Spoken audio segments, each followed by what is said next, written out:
can't touch this. You can't touch this.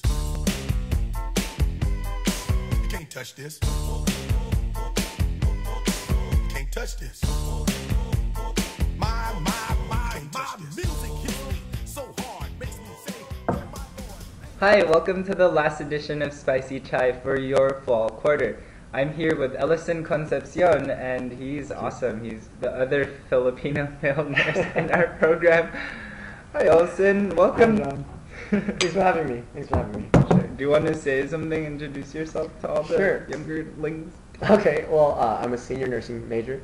I'm ready to do my peds and OB rotation at Chalk and Saddleback Memorial, so I'm really excited about that. I'm a little nervous because it's not a little bit kind of pushing boundaries, but I'm really excited to be here, and I'm really excited to start the fall quarter off strong. Really quickly, what's it like being a male nurse within our program? You know, I think the biggest effect that it's had on me is kind of the impression you make on the actual staff nurses in the hospitals where you do your rotations.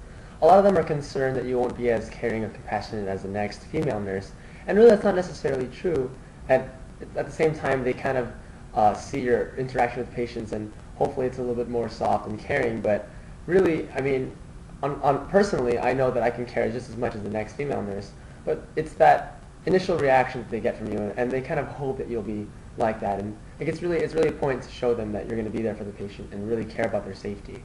Right. I think it's all about breaking stereotypes too, and you know, if you're a male nurse here in our program, you'll be fine. I mean, we didn't have a lot of problems anywhere within the clinical, and you know, just keep a great attitude and do the best you can caring for your patients.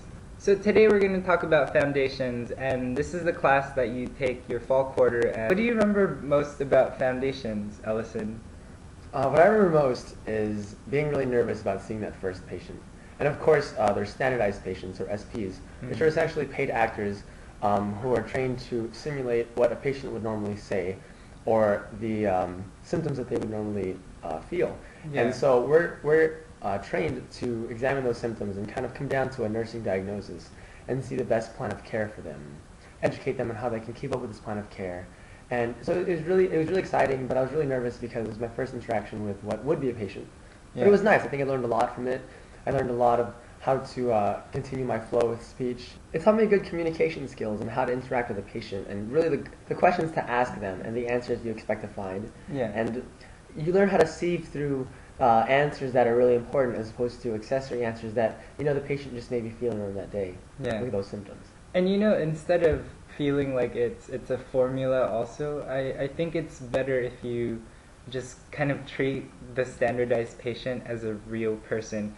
You know, when you treat them as a real person, it's like, oh, what's wrong with you kind of thing. And then, you know, that helps you with the line of questioning Of course. as well. So, well, in the med ed room, in the med ed building, there are patient rooms that simulate exactly what you would find in a regular patient's room. There's the sink, the otoscope, the ophthalmoscope. Mm-hmm. And so the structure of the class really, I guess it grows from really just learning how to basic communication and speak with the patient.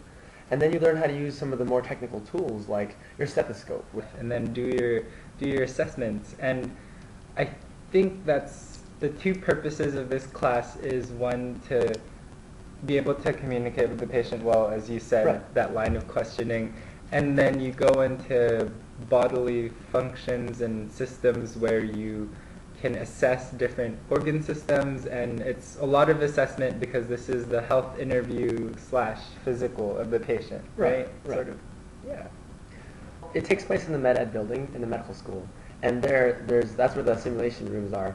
And what the problem was when we were taking the class was that there would be a lot of cancellations because, of course, it's shared between the nursing students and the medical students because, of course, they also simulate the patients. But the good thing about that is now we are located in Burke Hall. We have our own patient rooms that can be used anytime we want. Even if it's not going to be for an official class, we can come in and practice, really perfect our technical skills. Because a lot of it toward the end of the quarter was more about practicing and learning how to do it the right way each time instead of making little mistakes here and there. And so that was really nice that we got that extra practice. Right. It was definitely nerve-wracking when they do the quizzes and the exams for you to simulate what you've learned, because people will be watching you through cameras. But You know, as long as you know your stuff and you're nice to the patient and you don't forget to ask them more about serious questions, I think you'll be fine. And again, sorry, that was a tangent. And you said that we have a new med ed building. I would just advise you, if you can, just kind of go in there and use whatever equipment they have and just practice anything and everything, because really practice makes perfect. Right. You know? And now my favorite section of whatever this is, tips for surviving foundations. Do you Okay. have any? Sure. Well, what I used to do is I would use that in practice on my roommates because it's nice to have that variability. Because when you're practicing on your same classmates, which you'll do, you kind of get used to it, and you forget how to listen to things that are only present in other individuals. And so that was really nice. I'd also recommend reading up on different disease processes and different assessments before you actually use them in practice with your standardized patients, because it's nice to know the concept before you actually take into the physical practice. And so that was very helpful because it helped me, it guided what I was going to do next and helped me transition from one assessment to the next. That's a really good tip. I don't know if I can top that, but I guess that's a good way. You know, you can also just kind of go up to people and say, "Hey, can I listen to your lung sounds?" No, don't do that. Okay, I think my tip would be watch videos on YouTube about whatever you're doing. Like, there are plenty of lung assessments, cardiac assessments, neuro assessments on YouTube that a lot of nurses do or student nurses do, and once you see that line of questioning, it's going to click and you're going to go through it really fast. It also helps on YouTube to find what a heart murmur would sound like, Oh. or what rhonchi and crackles would sound like, because not every patient has those. In fact, it's very rare. And so it's nice to hear that so you can identify it in a patient who has the Yeah. real disease process occurring. So that was very helpful. Yeah. Okay, so I want to thank Ellison Concepcion again. That's Ellison Concepcion for you ladies out there. He's single. I'm just kidding. Thank you so much for doing this final thing with me. Thank you for having me. Cheers. Thank you for tuning in out there. Stay tuned for next quarter when we do 3 more classes. And good luck. Right. Good luck with everything. Touch this. Peace out. Word. You can't touch this.